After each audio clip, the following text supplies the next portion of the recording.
ದುರ್ಗಾ ನಮಃ. ಎಲ್ಲರಿಗೂ ನಮಸ್ಕಾರ. Welcome back to my channel. I hope ಪ್ರತಿಯೊಬ್ಬರು ಕೂಡ ಚೆನ್ನಾಗಿದ್ದೀರಾ. ಸೊ ಇವತ್ತಿನ ರೀಡಿಂಗಲ್ಲಿ ಜಸ್ಟ್ ನಿಮ್ಮ ಪರ್ಸನಿನ ಕರೆಂಟ್ ಫೀಲಿಂಗ್ಸ್ ನೋಡ್ತೀವಿ. No matter, no contact, in contact, suppression, on and off situation ಏನೇ ಇರಲಿ, ಅಥವಾ ಥರ್ಡ್ ಪಾರ್ಟಿ ಸಿಚುವೇಶನ್ ಏನೇ ಇರಲಿ ಕೂಡ ಈ ಒಂದು ರೀಡಿಂಗ್ ನಿಮಗೋಸ್ಕರ ಆಗಿರುತ್ತೆ. ಇದು ಕಲೆಕ್ಟಿವ್ ರೀಡಿಂಗ್ ಆಗಿರುತ್ತೆ. ಸೊ ಎಲ್ಲರಿಗೂ ರೆಸನೇಟ್ ಆಗುತ್ತೆ ಅಂತ ಹೇಳೋಕ್ಕಾಗಲ್ಲ. ಯಾರ್ಯಾರಿಗೆಲ್ಲ ರೆಸನೇಟ್ ಆಗುತ್ತೆ ಅವ್ರು ತೊಗೊಳ್ಳಿ, ಮಿಕ್ದವರೆಲ್ಲ ಸ್ಕಿಪ್ ಮಾಡಿ. ಇಫ್ ಇನ್ ಕೇಸ್ ನಿಮಗೆ ಪರ್ಸ್ನಲ್ ರೀಡಿಂಗ್ ಬೇಕು ಅಂತಂದರೆ ಯು ಕ್ಯಾನ್ ಕಾಂಟ್ಯಾಕ್ಟ್ ಮೀ. ತಮ್ನೇಲಲ್ಲಿ ನನ್ನ ನಂಬರ್ ಇರುತ್ತೆ. ಓಕೆ, ನಾನು ಇವತ್ತು 5 ಕಾರ್ಡ್ ಸ್ಪ್ರೆಡ್ ಮಾಡ್ತಿದ್ದೀನಿ. ನಾನು ಜಾಸ್ತಿ ಲೆಂದಿ ಮಾಡೋದಕ್ಕೆ ಹೋಗಲ್ಲ ಇವತ್ತು. ಸೊ ಅವರ ಒಂದು ಕರೆಂಟ್ ಫೀಲಿಂಗ್ಸ್ ಏನಿದೆ towards you, what are their current feelings for you. King of pentacles,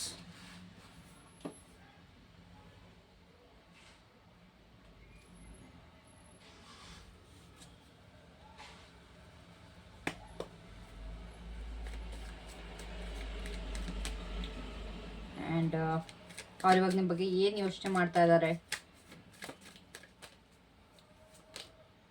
page of cups, ನಿಮ್ಮನ್ನ ಮಿಸ್ ಮಾಡ್ಕೊಳ್ತಾ ಇದ್ದಾರೆ ಈ ಕ್ಷಣ.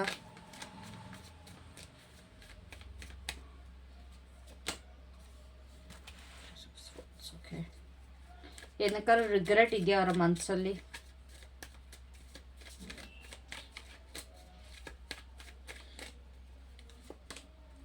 Five of Cups, and if in case ಅವ್ರು ಮಾತಾಡ್ತಿಲ್ಲ ಅಂದರೆ ಅವ್ರು ಯಾಕೆ ಸೈಲೆಂಟ್ ಆಗಿದ್ದಾರೆ? Why are they silent now? ಅವ್ರು ಯಾಕೆ ಸೈಲೆಂಟ್ ಆಗಿದ್ದಾರೆ? The Lovers. Okay, so at the bottom we have Four of Pentacles. Okay, so ಅವರ ಒಂದು ಕರೆಂಟ್ ಫೀಲಿಂಗ್ಸ್ ನೋಡೋದಾದರೆ ನಿಮ್ಮ ಕಡೆಗೆ ಈ ಪರ್ಸನ್ ನಿಮ್ಮನ್ನು ಯಾವುದೊಂದು ಕ್ಯಾಶುವಲ್ ಪರ್ಸನ್ ಆಗೋ ಅಥವಾ ಒಂದು ಟೆಂಪ್ರರಿ ಪರ್ಸನ್ ಆಗೋ ನೋಡ್ತಾ ಇಲ್ಲ. ಈ ಒಂದು ಡೆಕ್ನ ನಾನು ಇಲ್ಲಿಗೆ ಶಿಫ್ಟ್ ಮಾಡ್ತಾ ಇದ್ದೀನಿ. ಸೊ ಕ್ಯಾಶುವಲ್ ಆಗಿ ಅಥವಾ ಈ ಒಂದು ಟೆಂಪ್ರರಿ ರಿಲೇಷನ್ಶಿಪ್ ಥರ ನೋಡ್ತಾ ಇಲ್ಲ. ನಿಮ್ಮನ್ನು ಒಂದು ಸ್ಟೇಬಲ್, ಲಾಂಗ್ ಟರ್ಮ್ ಮತ್ತು ಒಂದು ಮೇನ್ ಮುಖ್ಯಸ್ಥರು ಅನ್ನೋ ರೀತಿ ನಿಮ್ಮನ್ನು ಈ ಪರ್ಸನ್ ನೋಡ್ತಾ ಇದ್ದಾರೆ. ಓಕೆನಾ? ಲೈಕ್ ಇವ್ರು ಯಾವ ಥರ ಅಂತಂದರೆ ಒಂದು ಸೆಕ್ಯೂರ್ ಲೈಫ್, ತುಂಬ ಲಾಯಲ್ಟಿ ಎಕ್ಸ್ಪೆಕ್ಟ್ ಮಾಡ್ತಾರೆ, ಒಂದು ಕಮಿಟ್ಮೆಂಟ್ ಎಕ್ಸ್ಪೆಕ್ಟ್ ಮಾಡುವಂಥ ಪರ್ಸನ್. ಸೊ ಅದೇ ರೀತಿ ಕೂಡ ಇವರು ಕೂಡ ನಿಮ್ಮನ್ನ ನೋಡ್ತಾ ಇದ್ದಾರೆ. ಅವರು ನಿಮ್ಮ ಜೊತೆ ಅವರ ಒಂದು ಲೈಫ್ನ ಬಿಲ್ಡ್ ಮಾಡಬೇಕು ಅನ್ನೋ ಪ್ಲ್ಯಾನಿಂಗಲ್ಲಿ ಇದ್ದಾರೆ ಕರೆಂಟ್ಲಿ. ಈ ಪರ್ಸನ್ದು ಏನು ಅಂತಂದರೆ ಅವರ ಒಂದು ಎಮೋಷನ್ಸ್ನ ಎಕ್ಸ್ಪ್ರೆಸ್ ಮಾಡಲ್ಲ, ಅದೊಂದು ಮೈನಸ್ ಪಾಯಿಂಟ್ ಇಲ್ಲ. ಬಟ್ ಅವ್ರಿಗೆ ಫೀಲಿಂಗ್ಸ್ ಅಂತೂ ತುಂಬ ಡೀಪ್ ಆಗಿದೆ. ಅವರ ಒಂದು ಫೀಲಿಂಗ್ಸ್ನ ತುಂಬ ಕಂಟ್ರೋಲ್ ಮಾಡ್ತಾರೆ, ತುಂಬ ಗಾರ್ಡೆಡ್ ಆಗಿ ಮೇಂಟೈನ್ ಮಾಡ್ತಾರೆ. ಅವರಿಗೆ ನಿಮ್ಮ ಕಡೆ ಸ್ಟ್ರಾಂಗ್ ಫೀಲಿಂಗ್ಸ್ ಇದ್ರೂ ಕೂಡ ಆಚೆ ನೀವು ನೋಡೋದಕ್ಕೆ ತುಂಬ ಕಾಮಾಗಿ, ಅವ್ರಿಗೇನು ಮ್ಯಾಟರೇ ಆಗಲ್ವೇನೋ ಅಥವಾ ಅವ್ರಿಗೆ ನಿಮ್ಮ ಮೇಲೆ ಫೀಲಿಂಗ್ಸೇ ಇಲ್ವೇನೋ ಅನ್ನೋ ರೀತಿ ಇರ್ತಾರೆ. ಬಿಕಾಸ್ ಇವರು ತುಂಬ ಪ್ರಾಕ್ಟಿಕಲ್ ಪರ್ಸನ್. ಅವ್ರು ಕೇರೇ ಮಾಡಲ್ಲ ಅಂತ ಕೆಲವೊಂದು ಸರ್ತಿ ನಿಮಗೆ ಅನಿಸುತ್ತೆ. ಬಟ್ ಅವ್ರ ಒಳಗಡೆ ನಿಮಗೋಸ್ಕರ ರೆಸ್ಪೆಕ್ಟ್ ಮತ್ತು ನಿಮ್ಮ ಮೇಲಿರೋ ವ್ಯಾಲ್ಯೂ ತುಂಬಾ ಜಾಸ್ತಿ ಇದೆ. ಓಕೆನಾ? ಅವ್ರು ಇವಾಗ ಈ ಕ್ಷಣದಲ್ಲಿ ನಿಮ್ಮ ಬಗ್ಗೆ ಏನು ಯೋಚನೆ ಮಾಡ್ತಾ ಇದ್ದಾರೆ ಅಂತಂದರೆ, ರೈಟ್ ನಾವು ನಾನು ಕಾಣಿಸ್ತಾ ಇರೋದು ಸ್ವಲ್ಪ ಎಮೋಷ್ನಲ್ ಮತ್ತು ರೊಮ್ಯಾಂಟಿಕ್ ಥಾಟ್ಸ್ ಕಾಣಿಸ್ತಾ ಇದೆ ಈ ಪರ್ಸನ್ ಕಡೆಯಿಂದ. ಲೈಕ್ ನಿಮ್ಮ ಜೊತೆ ಒಂದು ಸ್ವೀಟ್ ಮೆಮೊರೀಸ್ನ ನೆನಪಿಸ್ಕೊಳ್ತಾ ಇದ್ದಾರೆ. ನಿಮ್ಮಿಬ್ಬರು ಮಧ್ಯೆ ಆಗಿದ್ದಂಥ ರೊಮ್ಯಾನ್ಸ್, ಸ್ಪೆಷಲಿ ರೊಮ್ಯಾನ್ಸ್ ತುಂಬ ನೆನಪಿಗೆ ಬರ್ತಾ ಇದೆ. ನೀವು ಅವ್ರಿಗೆ ತುಂಬ ಲವ್ಡ್ ಅಂತ ಫೀಲ್ ಮಾಡಿಸಿದ್ರೆ ಅಲ್ವಾ? ಹೌದು, ನಾನು ನಿನ್ನ ಅರ್ಥ ಮಾಡ್ಕೊಳ್ತೀನಿ, ನಾನು ನಿನ್ನ ಪ್ರೀತಿಸ್ತೀನಿ ಅನ್ನೋದು ಅವ್ರಿಗೆ ರಿಯಲೈಸ್ ಮಾಡಿಸಿದ್ರೆ ಅಲ್ವಾ? ಆ ಕ್ಷಣಗಳನ್ನ ನೆನಪಿಸ್ಕೊಳ್ತಾ ಇದ್ದಾರೆ.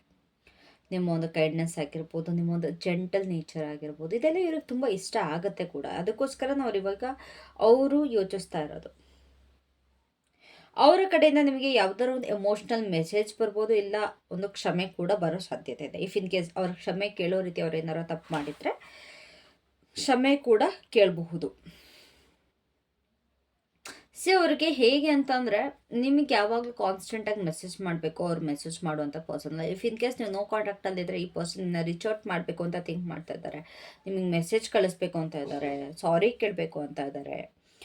ಬಟ್ ಏನಾಗ್ತಿದೆ ಅಂತಂದರೆ ಸ್ವಲ್ಪ ನಾಸ್ಟಾಲ್ಜಿಕ್ ಥಾಟ್ಸಲ್ಲಿದ್ದಾರೆ. ಅಂತಂದರೆ ಹಳೆ ನೆನಪುಗಳು, ನೆಗೆಟಿವ್ ಆಗಿರಲಿ ಪಾಸಿಟಿವ್ ಆಗಿರಲಿ, ಅದರ ಮಧ್ಯದಲ್ಲಿ ಇವರು ಸಿಗಾಕೊಂಡ್ಬಿಟ್ಟಿದ್ದಾರೆ. ನಿಮ್ಮ ಬಗ್ಗೆ ತುಂಬ ಸರ್ಟೈನ್ ಮೆಮೊರೀಸ್ ಏನಿದೆ ಅದನ್ನು ತುಂಬ ರಿಪ್ಲೈ ಮಾಡ್ತಾರೆ. ಸಿಚುಯೇಷನ್ ಡಿಫ್ರೆಂಟ್ ಆಗಿರಬೇಕಿತ್ತು ಅನ್ನೋ ಒಂದು ಥಾಟ್ಸ್ ಕೂಡ ಇವರಲ್ಲಿ ಕಾಣಿಸ್ತದೆ. ಖಂಡಿತವಾಗ್ಲೂ ನೀವು ಅವರ ಒಂದು ಮೈಂಡ್ನ ಮನಸ್ಸನ್ನ ನಿಜವಾಗ್ಲೂ ಅವಾಗ ಕ್ರಾಸ್ ಮಾಡ್ತಾ ಇರ್ತೀರ. ಅವರು ನಿಮ್ಮ ಬಗ್ಗೆ ಯೋಚನೆ ಮಾಡ್ದಲೇ ಇರೋ ಕ್ಷಣನೇ ಇಲ್ಲ, ಪ್ರತಿ ಕ್ಷಣ ನಿಮ್ಮ ಬಗ್ಗೆ ಯೋಚನೆ ಮಾಡ್ತಾ ಇರ್ತಾರೆ. ನಿಮ್ಮನ್ನು ಇವಾಗ ಮಿಸ್ ಮಾಡ್ಕೊಳ್ತಾ ಇದ್ದಾರಾ? ಆ್ಯಕ್ಚುಲಿ ಇವಾಗ ನೋ ಕಾಂಟ್ಯಾಕ್ಟ್ ಇಲ್ಲ ಇರೋರಿಗೆ, ಸ್ಪೆಷಲಿ ನಿಮ್ಮ ಪರ್ಸನ್ ಡಿಸ್ಟೆನ್ಸಲ್ಲಿ ಇದ್ದಾರೆ, ಇಲ್ಲ ಲಾಂಗ್ ಟರ್ಮ್ ರಿಲೇಷನ್ಶಿಪ್ ಇದೆ, ಲಾಂಗ್ ಡಿಸ್ಟೆನ್ಸ್ ರಿಲೇಷನ್ಶಿಪ್ ಇದ್ದರೆ ಈ ಪರ್ಸನ್ಗೆ ಡಿಸ್ಟೆನ್ಸಿಂದ ಹರ್ಟ್ ಆಗ್ತದೆ. ಅವ್ರು ಇವಾಗ ಹೀಲ್ ಆಗೋ ಒಂದು ಪ್ರಯತ್ನದಲ್ಲಿದ್ದಾರೆ. ಒಂದು ಎಮೋಷ್ನಲ್ ಟರ್ಬ್ಯುಲೆನ್ಸ್ ಅಂತ ಏನು ಹೇಳ್ತೀವಲ್ಲ, ಅದರಿಂದ ಸ್ವಲ್ಪ ಆಚೆ ಬರೋದಕ್ಕೆ ಟ್ರೈ ಮಾಡ್ತಾ ಇದ್ದಾರೆ. They are trying to move forward, move on energy ಬರ್ತಾ ಇದೆ ನನಗಿಲ್ಲಿ. ಸೊ ಇಲ್ಲಿ ಮಿಸ್ಸಿಂಗ್ ಮಾಡ್ಕೊಳ್ತಾ ಇದ್ದಾರ. I can say they miss you, but ಸ್ವಲ್ಪ ಒಂದು ಮೂವ್ ಆನ್ ಆಗೋ ಎನರ್ಜೀಸ್ ಕಾಣಿಸ್ತಾ ಇದೆ. ಒಂದು ಎಮೋಷ್ನಲ್ ಡಿಸ್ಟೆನ್ಸ್ನ ಕ್ರಿಯೇಟ್ ಮಾಡ್ಕೊಳ್ತಾ ಇದ್ದಾರೆ. ಇದು ನಿಮ್ಮ ಮೇಲೆ ಫೀಲಿಂಗ್ಸ್ ಇಲ್ಲ ಅಂತಲ್ಲ, ಇಟ್ಸ್ ಬಿಕಾಸ್ ನಿಮ್ಮ ಮತ್ತು ಅವ್ರ ಮಧ್ಯೆ ಇರುವಂಥ ಫೀಲಿಂಗ್ಸ್ ತುಂಬ ಹೆವಿ ಇದೆ, ತುಂಬ ಕಾಂಪ್ಲಿಕೇಟೆಡ್ ಆಗಿದೆ. ಅವ್ರಿಗದನ್ನ ರಿಸೀವ್ ಮಾಡ್ಕೊಳ್ಳೋದಕ್ಕೂ ಆಗ್ತಾಯಿಲ್ಲ, ಅಕ್ಸೆಪ್ಟ್ ಮಾಡ್ಕೊಳ್ಳೋದಕ್ಕೂ ಆಗ್ತಾಯಿಲ್ಲ, ಅಥವಾ ಕಂಪ್ಲೀಟಾಗಿ ಬಿಟ್ಬಿಡೋಕ್ಕೂ ಆಗಲ್ಲ, ಡೈಜೆಸ್ಟ್ ಮಾಡ್ಕೊಳ್ಳೋಕ್ಕೂ ಆಗ್ತಾಯಿಲ್ಲ. ಸೊ ಇದು ತುಂಬ ಹೆವಿ ಆಗಿರೋದ್ರಿಂದ, ತುಂಬ ಕಾಂಪ್ಲಿಕೇಟ್ ಆಗಿರೋದ್ರಿಂದ ನಿಮ್ಮಿಬ್ಬರ ಮಧ್ಯೆ ಸಿಚುಯೇಷನ್ಗಳು ಇವರು ಸ್ವಲ್ಪ ಮೂವ್ ಆನ್ ಆಗೋದಕ್ಕೆ ಟ್ರೈ ಮಾಡ್ತಾ ಇದ್ದಾರೆ. ಬಟ್ ಅವ್ರು ಏನೇ ಮೂವ್ ಆನ್ ಆಗೋದಕ್ಕೆ ನೋಡಿದ್ರು ಕೂಡ ನಿಮ್ಮಿಬ್ಬರ ಮಧ್ಯೆ ಏನೇನೆಲ್ಲ ಆಯ್ತಲ್ವ ಅದನ್ನ ಪ್ರೊಸೆಸಿಂಗಲ್ಲೇ ಇದೆ. ಇನ್ನು ಕೆಲವೊಬ್ರಿಗಿಲ್ಲಿ ನಿಮ್ಮ ಪರ್ಸನ್ ನಿಮ್ಮಿಬ್ಬರ ಮಧ್ಯೆ ಬಂದಿದ್ದಂಥ ಹಾದಿ ಬಗ್ಗೆ ಕೂಡ ಥಿಂಕ್ ಮಾಡ್ತಿರ್ಬೋದು. ಫಾರ್ ಇನ್ ಕಾಂಟ್ಯಾಕ್ಟ್, ಯಾರ್ಯಾರೆಲ್ಲ ಇನ್ ಕಾಂಟ್ಯಾಕ್ಟಲ್ಲಿದ್ದೀರಾ, ನಿಮ್ಮ ಪರ್ಸನ್ ನಿಮ್ಮಿಬ್ಬರ ಜರ್ನಿ ಬಗ್ಗೆ ಥಿಂಕ್ ಮಾಡ್ತಾ ಇದ್ದಾರೆ. ಪ್ರತಿ ಅದು ಏನೆಲ್ಲ ಶೇರ್ ಮಾಡಿದ್ರಿ, ಹೆಂಗಿತ್ತು, ಯಾವ ರೀತಿ ಶಿಫ್ಟ್ ಆಯಿತು. ಸೊ ನಿಮ್ಮ ಒಂದು ಓವರ್ ಆಲ್ ಜರ್ನಿ ಬಗ್ಗೆ ನಿಮ್ಮ ಪರ್ಸನ್ ಥಿಂಕ್ ಮಾಡ್ತಾ ಇದ್ದಾರೆ. ಮಿಸ್ ಮಾಡ್ಕೊಳ್ತಾರಾ? Yes, they miss this connection. ನಿಮ್ಮನ್ನ ಮಿಸ್ ಮಾಡ್ಕೊಳ್ತಾರೆ ಅನ್ನೋದಕ್ಕಿಂತ ಕನೆಕ್ಷನ್ನ ತುಂಬ ಮಿಸ್ ಮಾಡ್ಕೊಳ್ತಾ ಇದ್ದಾರೆ. ಬಟ್ ಅವರು ಪ್ರೊಟೆಕ್ಟ್ ಕೂಡ ಮಾಡ್ಕೊಳ್ಳೋ ಪ್ರಯತ್ನದಲ್ಲಿದ್ದಾರೆ. Emotionally protect ಮಾಡ್ಕೊಳ್ತಿದ್ದಾರೆ. ಅಂತಂದರೆ ನಾನಿವಾಗ ಮತ್ತೆ ನಾನು ಇದೇ ಇದರಲ್ಲಿದ್ದರೆ ನಾನು ತುಂಬ ಎಮೋಷ್ನಲಿ ಹರ್ಟ್ ಆಗ್ತೀನಿ ಅಂತ. ನಾಟ್ ಫ್ರಮ್ ಯು, ಬಟ್ ಎಮೋಷನ್ಸಿಂದ ಪ್ರೊಟೆಕ್ಟ್ ಮಾಡ್ಕೊಳ್ತಾ ಇದ್ದಾರೆ. ಅವ್ರಿಗೆ ಏನಾದ್ರು ರಿಗ್ರೆಟ್ ಇದೆಯಾ? ಖಂಡಿತವಾಗ್ಲೂ ತುಂಬ ಅಂದರೆ ತುಂಬಾ ರಿಗ್ರೆಟ್ ಇದೆ ಪರ್ಸನ್ ಮನಸ್ಸಲ್ಲಿ. ಅವ್ರು ತುಂಬ ಗಿಲ್ಟ್ ಫೀಲ್ ಮಾಡ್ತಾರೆ. ಏನೇನೆಲ್ಲ ಆಯಿತು ಅದಕ್ಕೆ ತುಂಬ ಗಿಲ್ಟ್ ಕೂಡ ಇದೆ, ತುಂಬ ರಿಗ್ರೆಟ್ ಕೂಡ ಇದೆ. ಎಲ್ಲ ಸಿಚುಯೇಷನ್ ಬೇರೆ ಥರ ನಡೆದಿದ್ರೆ ತುಂಬ ಚೆನ್ನಾಗಿರೋದು. ಅವ್ರು ಏನು ಮಾತಾಡಿದ್ರು ಪದಗಳು, ಆ ಪದಗಳು ಬಳಕೆ ಆಗ್ದಲೇ ಇದ್ದರೆ ಚೆನ್ನಾಗಿರೋದು. ತುಂಬ ಜನಕ್ಕೆ ಇಲ್ಲಿ ತುಂಬ ಬೇರೆ ಬೇರೆ ಪದಗಳು ಬಳಕೆ ಆಗಿದೆ. ಸೊ ಅಥವಾ ಅವರು ಸಪ್ರೇಷನ್ ಅಥವಾ ಡಿಸ್ಟೆನ್ಸ್ ಮಾಡ್ಕೊಳ್ಳೋ ಒಂದು ಆಯ್ಕೆಯನ್ನು ಬದಲಾಯಿಸ್ಬೇಕಿತ್ತು ಅನ್ನೋದು ಕೂಡ ಇದೆ. ಇವರಿವಾಗ ಏನು ಕಳ್ಕೊಂಡ್ರು ಅದ್ರ ಬಗ್ಗೆ ತುಂಬ ಅಂದರೆ ತುಂಬ ಯೋಚಿಸ್ತಾ ಇದ್ದಾರೆ. ಖಂಡಿತವಾಗ್ಲೂ ಇಲ್ಲಿ ಪಾಸ್ಟ್ ಬಗ್ಗೆ ಒಂದು ಎಮೋಷ್ನಲ್ ಸ್ಯಾಡ್ನೆಸ್ ಖಂಡಿತವಾಗ್ಲೂ ಇದೆ. ಇವರಿವಾಗ ಒಂದು ರಿಗ್ರೆಟ್ ಅಲ್ಲೇ ಸ್ಟಕ್ ಆಗಿಬಿಟ್ಟಿದ್ದಾರೆ. ಆ ಒಂದು ಸಿಚುಯೇಷನ್ನ ಫಿಕ್ಸ್ ಮಾಡೋದಕ್ಕಿಂತ ಜಾಸ್ತಿ ಏನು ರಿಗ್ರೆಟ್ ಇತ್ತು ಅದರಲ್ಲೇ ಸ್ಟಕ್ ಆಗಿಬಿಟ್ಟಿದ್ದಾರೆ. ಸೊ ಅವ್ರಿಗೆ ಇವಾಗ ಬಂದು ಚೇಂಜ್ ಮಾಡೋ ಒಂದು ಕರೇಜ್ ಕೂಡ ಇಲ್ಲ, ಅದೊಂದು ಧೈರ್ಯ ಕೂಡ ಇಲ್ಲ, ಅಥವಾ ನಿಮ್ಮ ಮುಂದೆ ಬರೋ ಧೈರ್ಯ ಕೂಡ ಇಲ್ಲ. ಆ ರೀತಿ ಪರಿಸ್ಥಿತಿ ಇದೆ. ಅವ್ರು ಏನಕ್ಕೆ ಸೈಲೆಂಟ್ ಆಗಿದ್ದಾರೆ ಅಂತ ನೋಡೋದಾದರೆ, ಇಲ್ಲಿ ಇಬ್ಬರು ಮಧ್ಯೆ ತುಂಬ ಒಂದು ಕನೆಕ್ಷನ್ ಏನಿದೆ, ತುಂಬ ಡೀಪ್ ಆಗಿದೆ, ತುಂಬ ಎಮೋಷ್ನಲ್ ಆಗಿದೆ. ಆ್ಯಂಡ್ ಆಲ್ಸೋ ತುಂಬ ಸಿಗ್ನಿಫಿಕೆಂಟ್ ಆಗಿತ್ತು ನಿಮ್ಮಿಬ್ಬರು ಕನೆಕ್ಷನ್. ಆ್ಯಕ್ಚುಲಿ ಇದು ತುಂಬ ಸ್ಮಾಲ್ ಆಗಿನೋ ಅಥವಾ ಮೀನಿಂಗ್ಲೆಸ್ ಆಗಿರಲಿಲ್ಲ, ಜಸ್ಟ್ ಡೇಟಿಂಗ್ ಆ ಥರ ಇರಲಿಲ್ಲ, ತುಂಬ ಸಿಗ್ನಿಫಿಕೆಂಟ್ ಆಗಿತ್ತು. ಇಬ್ಬರ ಮಧ್ಯೆ ಡಿಸಿಷನ್ಗಳು ಮಾಡೋಕ್ಕಿತ್ತು, ಕ್ರಾಸ್ ರೂಟ್ಸ್ ಇತ್ತು. ನೀವು ಇದನ್ನು ಚೂಸ್ ಮಾಡಿದ್ದೀರಾ ಅವ್ರಿಗೆ ಇವಾಗ. ಆ್ಯಂಡ್ ಆಲ್ಸೋ ಇವಾಗಲೂ ಕೂಡ ಅವರು ಕ್ರಾಸ್ ರೋಡಲ್ಲೇ ಇದ್ದಾರೆ. ನೀವು ಅಟ್ಲೀಸ್ಟ್ ಮೂವ್ ಆದ್ರೂ ಕೂಡ ದಿಸ್ ಪರ್ಸನ್ ಸ್ಟಿಲ್ ಆಯ್ತು ಕ್ರಾಸ್ ರೋಡ್. ಅಂತಂದರೆ ಅವ್ರ ಮನ್ಸಿನ ಮಾತು ಕೇಳಬೇಕಾ, ಅವ್ರ ಮೈಂಡಿನ ಮಾತು ಕೇಳಬೇಕಾ, ಅವರ ಎಮೋಷನ್ಸ್ ಬಗ್ಗೆ ತಲೆ ಕೆಡಿಸ್ಕೊಳ್ಬೇಕಾ, ಇಲ್ಲ ಅವ್ರ ಜವಾಬ್ದಾರಿಗಳ ಬಗ್ಗೆ ನೋಡಬೇಕಾ, ಇವೆಲ್ಲ ಓಡ್ತಾ ಇದೆ. And also for some of you ಇಲ್ಲಿ ಹೇಗೆ ಅಂತಂದರೆ, ನಿಮ್ಮ ಪರ್ಸನ್ ಇನ್ನೂ ಫಿಗರ್ ಔಟ್ ಮಾಡ್ತಾ ಇದ್ದಾರೆ ಅವ್ರಿಗೆ ನಿಜವಾಗ್ಲೂ ಏನು ಬೇಕು ಅವ್ರ ಜೀವನದಲ್ಲಿ ಅಂತ. ಕೆಲವೊಂದು ಸತಿ ಅವ್ರ ಫೀಲಿಂಗ್ಸ್ನ ತುಂಬ ಡೀಪಾಗಿ ಫೀಲ್ ಮಾಡ್ತಾರೆ, ಕೆಲವೊಂದು ಸತಿ ಭಯ ಪಡ್ತಾರೆ ಎಲ್ಲಿ ರಾಂಗ್ ಡಿಸಿಷನ್ ಆಗ್ಬಿಡುತ್ತೋ ಅಂತ. ಈ ಒಂದು ಕನ್ಫ್ಯೂಷನ್, ಎಮೋಷ್ನಲ್ ಕಾನ್ಫ್ಲಿಕ್ಟ್ ಅಥವಾ ಒಂದು ಮುಂದೆ ಆಗೋ ಪರಿಣಾಮಗಳ ಬಗ್ಗೆ ನೆನೆಸ್ಕೊಂಡು ಇವರು ಸೈಲೆಂಟ್ ಆಗಿದ್ದಾರೆ, ಭಯ ಪಡ್ತಾ ಇದ್ದಾರೆ. So at the bottom we have 4 of pentacles which says ಈ ಒಂದು ಪರ್ಸನ್ ಇನ್ನ ಕನೆಕ್ಷನ್ಗೆ ಹೋಲ್ಡ್ ಆನ್ ಮಾಡ್ತಾ ಇದ್ದಾರೆ. ಇವ್ರ ಕಡೆಯಿಂದ, ಇವ್ರ ಎನರ್ಜಿ ಕಡೆಯಿಂದ ಇವ್ರು ಕಂಪ್ಲೀಟಾಗಿ ರಿಲೀಸ್ ಮಾಡಿಲ್ಲ. ನಿಮ್ಮ ಪ್ರಕಾರ ಅವ್ರು ರಿಲೀಸ್ ಮಾಡಿದ್ದಾರೆ ಅಂತ ಅನ್ಸಿದ್ರು ಕೂಡ ನೋ, ಅವ್ರು ಎನರ್ಜೆಟಿಕಲಿ ಇನ್ನು ಈ ಒಂದು ಕನೆಕ್ಷನ್ಗೆ ಹೋಲ್ಡ್ ಆನ್ ಆಗಿದ್ದಾರೆ. ಅವ್ರು ಎಕ್ಸ್ಪ್ರೆಸ್ ಮಾಡಲಿಲ್ಲ ಅಂದರೂ ಕೂಡ, ಅಥವಾ ಅವರು ತುಂಬ ಡಿಸ್ಟೆಂಟ್ ಫೀಲ್ ಆದ್ರೂ ಕೂಡ ಈ ಒಂದು ಸಿಚುಯೇಷನ್ ಅಥವಾ ಈ ಒಂದು ಕನೆಕ್ಷನಿಂದ ಅವ್ರು ಇನ್ನೂ ಆಚೆ ಬರೋದಕ್ಕಾಗಿಲ್ಲ, ಆಚೆ ಬರೋದಕ್ಕೂ ಅವ್ರು ಕಷ್ಟಪಡ್ತಾ ಇದ್ದಾರೆ. ಸೊ ಅವರ ಒಂದು ಫೀಲಿಂಗ್ಸ್ನ ತುಂಬ ಗಾರ್ಡೆಡ್ ಆಗಿ ಮೇಂಟೈನ್ ಮಾಡ್ತಾ ಇದ್ದಾರೆ, ಬಟ್ ಅಟ್ಯಾಚ್ಮೆಂಟ್ ತುಂಬ ಕಾಣಿಸ್ತಾ ಇದೆ. ಅವರ ಒಂದು ಹಾರ್ಟ್ನ ಪ್ರೊಟೆಕ್ಟ್ ಮಾಡ್ಕೊಳ್ತಾ ಇದ್ದಾರೆ, ಬಟ್ ಸ್ಟಿಲ್ ಈ ಒಂದು ಬಾಂಡ್ನ ಕೂಡ ರಿಲೀಸ್ ಮಾಡೋದಕ್ಕೆ ಅವ್ರು ರೆಡಿ ಇಲ್ಲ. Energetically yes, there is attachment and emotional holding on to this relationship.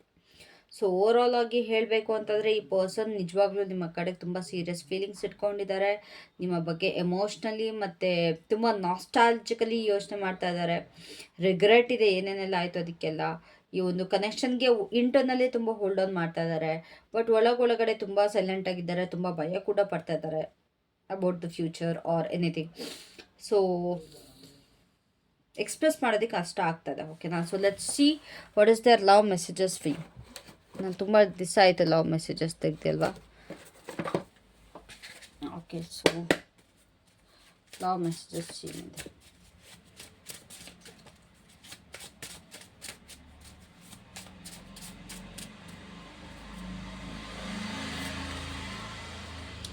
ನಿನ್ನ ಪ್ರೀತಿಯ ಕನಸು ನನ್ನ ಕಣ್ಣಲ್ಲಿ ಹೊಳೆಯುತ್ತೆ. Okay,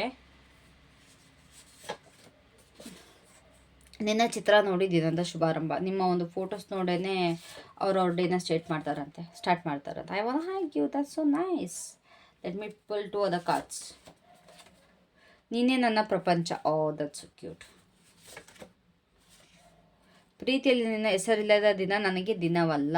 okay, so yeah, I guess ಇದಿಷ್ಟು ನಿಮ್ಮ ಒಂದು ಮೆಸೇಜಸ್ ಆಗಿತ್ತು. ಓಕೆನಾ? ಓಕೆ, ಸಾರಿ, ಎಲ್ಲ ಹಾಳಾಗ್ಬಿಡ್ತು. So yeah, that was it for today. Thank you so much for watching this video. Love you all. Take care. Bye.